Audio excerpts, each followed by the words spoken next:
So yeah, there we go. That's what he describes living like under the Almohads. The usual Muslim response is, oh, well, the Almohads also persecuted Muslims. Well, that doesn't matter. It's an example of Muslims persecuting Jews.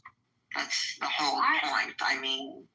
So, the thing is, there are different ethnic groups that were in the Middle East. For example, Black Africans have been in the Middle East for thousands and thousands of years ago. The Islamic book even says Prophet Abraham, he had a female, he married a female slave, Hajar. So this is going really far back. Hagar was Egyptian, yeah. No, she was Ethiopian.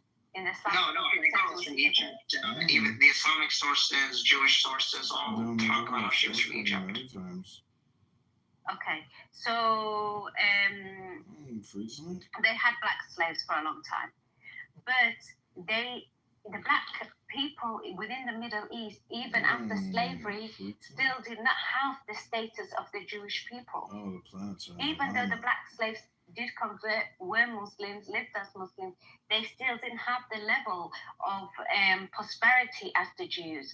So it seems like the Muslims did allow the Jewish people to prosper economically.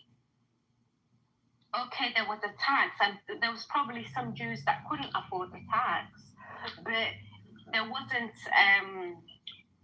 There were other groups that were oppressed in the Middle East. I mean, yeah, nobody is denying that there were other groups oppressed in the Middle East. Just this we're talking about right now, specifically with Jews. And I already mentioned this earlier. Like the Jews that did live good were usually upper class societies. Like that's the thing. They're the ones who would usually live good under Islamic rule. It was always at the cost of the majority.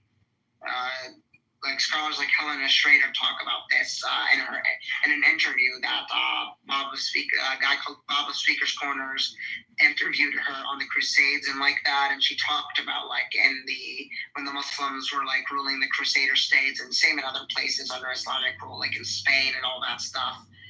It was something used specifically. Like the only ones living good were usually upper class Jews. You have it in the Ottoman Empire, sure, where they did live better compared to like most Islamic rulings and like that.